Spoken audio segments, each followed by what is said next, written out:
Hey guys, it's Jay here, and welcome back. And on December 2nd, I was on a flight to Tokyo and I did $1,100 in sales while I was on a plane. So I want to break down from top to bottom on how this actually works. Now, the business that I'm in is Amazon FBA, and it is extremely important to me to be able to run a business on any time zone because I've been traveling for the past 3 years and Amazon never closes, so it's the biggest benefit of the business. Now, you can see here I did $2,300 in sales on December 2nd. Had about 75 units ordered, but the flight to Tokyo was about 12 to 13 hours long. So in a 13-hour flight of $2,300 in sales, that comes out to $1,100 in sales while I was in the air, all right? And yes, I was in the air. I was still able to work. I had the Wi-Fi and whatnot, but it's a pretty good business when you're able to, be 30,000 feet in the air, not have communication to anybody, and still able to generate sales for a business. And that's why I want to break it down from top to bottom here as we go through it. Now, first thing I want to talk about is some new inventory purchases that I made while I was on the plane. Yes, I paid for the Wi-Fi. It was $25, but 1,000% worth it because I was able to work for these 13 hours while I was on a flight to actually make progress with the business, okay? So I want to show you guys here my inventory chart. This is what I use, basically an old school Google spreadsheet, tracking every order that comes in, and then I have a team member who tracks, what the shipping time is, if the order arrived, if there's any problems, and they have that communication with the warehouse of where I send my products to. Okay, so this is how my sheet for Prep Center is basically laid out. I have the date, I have a green if it arrived or not, I have the product name, which I have to cover it out or else I probably wouldn't be able to sell the product anymore because everybody else would sell it.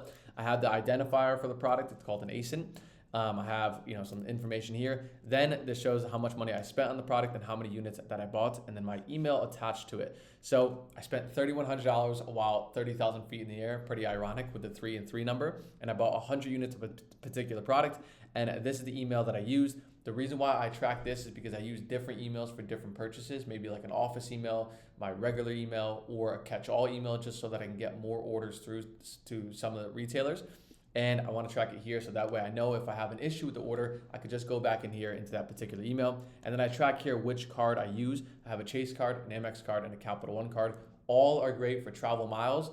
Amex was the one who paid for the flight for me to get to Tokyo, but I used the Chase card to pay for this inventory purchase here, okay? Now, I want to talk about why this is really important and when it comes down to spotting a winner, right? Because this is what it's all about, and this is what allows me to, buy inventory on a plane, work on a plane, and identifying what's actually happening. Because the entire business of what I do with Amazon and what everybody does with Amazon FBA is knowing how to spot a winner so you can actually bring that inventory into your storefront, all right? So let's go and dive into it here. I'm going to go on and open up a real life Amazon listing that could potentially be a winner or maybe not a winner, but I want to break down exactly what you're supposed to see when you are a seller looking to grow a business with particular products on the marketplace, okay? So this product right here, this Aussie hair gel, it's a 7 fluence ounce triple pack. So we have 3 units in one. Now, just off the top of my head, I know a few suppliers that you can buy this from, and that's anybody, not a business, not a wholesaler, not a tax permit or an EIN. Anybody can purchase these products from a particular retailer right now, right here, right now, okay? But when it comes to spotting a winner, one of the top things that you want to look at that Amazon only included about 1.5 years ago is how many units are bought per month. Now, there's also another way to look at it, actually 2 other ways, which I'm going to show you, but this is a first checkpoint that we need to see, okay? How many units were purchased in the past month? 100 units. What is the product? It's a hair gel, okay? So we know we're dealing with a small product, and it has a pretty good demand with 100 units per month. Obviously, we'd like to see 200, 300, 400, 500, but we know right away that it's 100 units per month. It's not terrible. I'd want the product price to be a bit higher. 24 is a little bit low to work with for 100 units per month. Maybe as a true beginner, when you're just getting started, it's good because if you have good profit on it, it still works, which I'll show you those numbers in a second. But that's a good baseline to know, all right? Now, the first thing that I'm going to do and that you will do as a beginner is going right into this chart, which is a software right here called Keepa, okay? And this chart is very detailed and has a very detailed breakdown. So when you're getting into selling on Amazon, you might be thinking that, okay, I need to work with a trend, I need to work with a popular product, and no, it's all wrong, all right? This chart here tells you what's in demand regardless of what the product is. You don't have to know how well-known the brand is or how much demand there is in the past. You just have to be able to read the chart, which is very, very simple. I know a lot of colors are going on, but I'm gonna break it down for you and understand, okay, does this have demand? Does it have low competition? Can I sell it profitably? And you proceed. And all the other stuff can be handled, the logistics, right? Sending them inventory to a warehouse and doing all the rest. You're basically working on a laptop, okay? So let's break down this chart kind of top to bottom of what you need to know with it. Now, this top chart right here, This top line is going to tell you the buy box price. And the buy box price with Amazon is the price that this listing is selling at, okay? What other sellers in this listing are selling this product for potentially, okay? Now you might be saying like, what do you mean other sellers? So if you look right here in the bottom right corner, there's actually 14 other sellers on this listing outside of this one guy who's winning all the sales here. There's 14 other sellers. That's me, you, your aunt, your cousin, your friends, whoever it may be, right? Independent third-party sellers who either have an individual or have a business. It doesn't matter how you start. You can just sign up for an account right now. And they're looking to also compete for this little buy box right here so that when I come onto Amazon as a customer or you come on Amazon as a customer, you go right here, purchase the product, and it arrives to your house. And that way, this particular seller, CBA Warehouses, wins the sale of this product, okay? So this chart here, this pink chart that's going off basically, this is telling me who's winning the buy box at what time. And when I say what time, literally every hour and minute of the day. If I continue to zoom in, you can see here, it's in military time. You could see who's winning sales, what the seller name is, Apollo Enterprises LLC, 131 reviews, and at what time of the day. At 2 o'clock here, this seller with 23,000 reviews winning it. At later 4 o'clock in the day, back to Apollo Enterprises. So that way the buy box is rotating between different sellers and everybody is getting sales. Now that's what you want to see. Ideally, you want to get 100% of the sales, but it's just impossible, right? Especially because you have to stay in stock, you have to have the perfect price, you have to be a little bit established of a seller to get 100% of the sales, okay? But all you want to do is win some sales if you're potentially selling on this product, okay? So if I go my cursor from right to left on this product, you're gonna see here that the names are just constantly changing, and that's what you want, right? When you're looking to potentially sell on this listing. I'm seeing CBA Warehouses, I'm seeing, it's flipping so fast I can't even see, all right? We have OPN Essentials, 242 reviews. We have CBA Warehouses. We have Homes Haven, who's a bigger seller. We have, what else do we have here? We have a few other guys. I can't even pronounce that name. But you can see it's a lot of third-party sellers who have stock of this product, who are probably buying it for $12 or $13, maybe even $11, and they're sending their inventory into Amazon and then hoping to compete for the buy box sales and then selling this product. Now, like I said, I'll be completely honest. With a $24 product, I'd want to see a little bit higher in demand, okay? I want to see 300 or 400 units a month because we're kind of all fighting for 100 sales per month, and it scares me a little bit because at the end of the day, you're probably fighting for $800 or $900 profit in the entire month. You'd want to be fighting for a little bit more, okay? Maybe like 2,000 or 3,000, okay, compared to the other sellers, okay? So, and especially when you have some bigger sellers like CBA Warehouses or Meet Your Needs, right? These sellers, their names right here, they have a lot more reviews and you don't really want to compete with them, especially as a beginner. If you're an experienced seller, go right ahead. You can compete with them, but would you still want to compete with them if you're only fighting for $800 or $700 a month in profit? At that level, these guys have hundreds of thousands of products in their catalog. I'm sure that they're not really worrying about getting 100% of the sales on this particular listing, okay? But that top chart is going to tell you everything about the price and the buy box. Now, this middle chart is going to tell you the demand. So remember, like I told you, there's one way you could spot the demand by looking at the top of this page here, 100 sales per month, or you can go in here to the Keepa, and this tells you what the demand is at every single moment of the day for however this listing's been around. You can see this one's been around for 2,500 days. All right, that's quite some time. And if you go back here for the past year, 3 years, 5 years, 10 years, you can see how many monthly units were sold.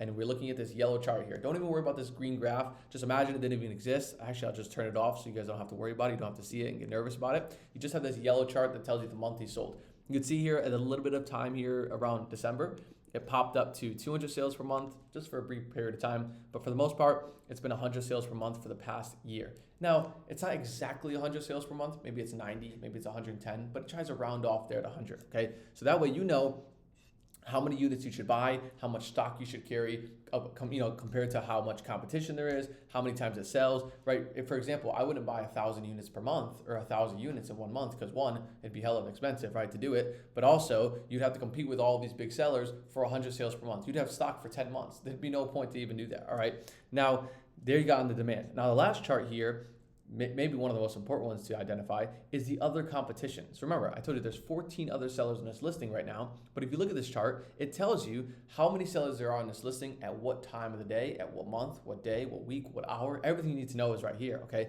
So you can see, we want to see a stable chart that bounces a little bit down, a little bit up, a little bit down, because it shows me that sellers are coming in stock, then they're going out of stock, all right? So if you go over the past 3 months, the seller count went down a little bit, it went up a little bit, and then it continued to rise up and it stabilized around 14. Over the past year, we have went up a little bit, down a little bit, up a little bit, down, up, down. All right, you can kind of tell it. But this is a perfect chart when it comes to seller count because the competition is very steady. We don't want to have one seller and we don't want to have 100 sellers. We want to have a steady chart of 6, 8, 10, 15 sellers, even 20 that are competing for sales, and everybody's trading sales and everybody's basically winning on this listing. All right. And that's the bulk of it when it comes down to Keepa, right? If you can master that, you're in a really good point of understanding how much demand, what price can I sell it at, and how many sales can I actually get compared to the other competition, okay? Now, what you also want to do is basically half the battle is making sure that you have a profitable price to buy and sell this product. And the way you do that is the second software. And this first software was $20 a month. The second one is also $20 a month, okay? So you're spending $40 a month on two softwares that can basically take you from 0 to 1K per month, 5K, 10K, 100K, you name it. Even at the scale that I'm at 100K per month, I'm only using two softwares. Yeah, would it be great to maybe scale across 2 or 3 more to try them out for me and my team? Yeah, I can definitely do that, but it's not required to get there, right? And that's important because this business doesn't have a lot of overhead. It just has two softwares and everything else is on your laptop. You need to have a laptop and probably a phone, right, to run the business. And when I say phone, that's probably also, you don't really need a phone, okay? Just in case you have to call Amazon seller support. All right, now this software here, as you can tell, is basically going to tell you everything included with the fees with Amazon, all right? So when I go to type in numbers here, like 7 or 8 or 9, these numbers that I'm typing in, this is after fees. So this net profit that you're seeing here at the bottom, this ROI, this is after all the fees that Amazon puts in here. Their FBA fee, their referral fee, any fees of inbound shipping, any fees that I paid the warehouse to prep the product. This is net profit, okay? So you don't have to worry about any extra added fees. There's no guesswork in here, right? This is telling me exactly what I would make if I bought the product for this particular dollar amount, okay? So now, what also this software is going to tell me is that based on my preferences, which I want to make $5 profit per unit and 30% ROI, I need to buy this product for $7.16. That way I can make $5 profit per unit. Of course, the ROI is great, and of course it would be amazing to buy this product for $7, probably impossible, but that would be what I would be looking for when it comes to buying this potential listing. And of course, you can kind of change these numbers a little bit. You don't have to be too strict, especially at a beginner. You can go with 9, maybe go with 8 or 9, whatever it may be, and see what works best. Because at the end of the day, if you get 100 sales per month, which again, as a new seller, you're not going to win 100 sales per month. Even as a veteran seller, you're not going to win 100 sales per month because the buy box has to be shared and passed around to a few other sellers so that way everybody's happy, considering that everybody stays consistent. So if I sold 100 units per month at $3.16 profit, you're making $316 a month on this entire listing.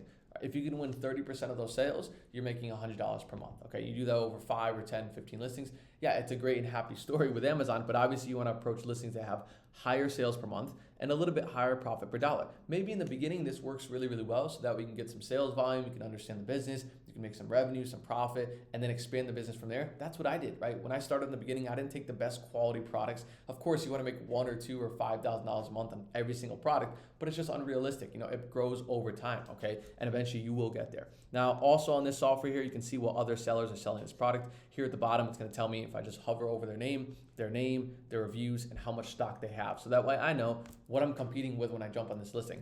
CBA Warehouses has 25 units in stock. You can see right here. CBA Warehouses again. Meet Your Needs has 68 units in stock. Homes Haven has 2 units in stock. And CBA Warehouses again has 1 unit in stock. Apollo Enterprises has 1 unit in stock. Now, I want to be completely honest. With this product being $24, 100 units per month, and 4 large sellers, this one, and 3 large sellers, you don't want to compete on this listing because as you're a beginner, you just started your business, you kind of ran on here into the scene with Amazon, and you're trying to bring 10 or 20 units in stock. Who do you think Amazon's going to favor in the sales category, right? They're going to favor CBA. They're going to favor this guy. They're going to favor this guy because they're trusted. They've done this over time. They've done it for many, many years, and Amazon can trust their stock with them. Doesn't mean you're not going to get any sales, right? Beginners start selling every single day, and they're crushing it. But you have to know which listings you want to compete on. For me, as a beginner seller, I want to compete with Apollo, right? Because he has 100 reviews, right? Or I want to compete with this guy because he has 80 reviews. And that way, or I want to compete with this guy, TT Essential Solutions. That way, that Amazon can trust, rotating the buy box between a complete beginner or a semi-beginner, right? So that way my stock gets sold, their stock gets sold, and everybody kind of has a happy life and grows their business at a stable pace. Otherwise, Amazon's gonna give a majority of the sales to these guys because they have to trust the sale, right? They're trusting for the integrity of the customer, okay? So there's a live breakdown right there when it comes to Amazon. Now, that gives a little bit of a wraparound idea of how I did $1,100 in sales on a 13-hour flight to Tokyo and finished at $2,300 in sales on the day. Now, you guys are probably always wondering, that's the most important question, but what is the profit? I work at about a 20 to 22 to 23% profit margin. So you're looking at $400 to $500 in profit. Now, again, that's not astronomical. Maybe I'm not sitting here like a guru with, $100,000 a day in profit, but $500 profit a day is $15K per month. And if I can get that up to $1,000 a day, that's $30K per month. And it's a pretty good deal to do that and, travel the world and be in places like Tokyo, the Philippines, Thailand, you name it. I've been pretty much everywhere. So there you guys go, an entire wraparound of selling while flying on a plane with Amazon. And if you guys like this video, as always, please like and subscribe. I'm making one every other day for the rest of your life, and I might be doing one every day pretty soon as far as a challenge for myself. So there we go, and I'll see you guys in the next one.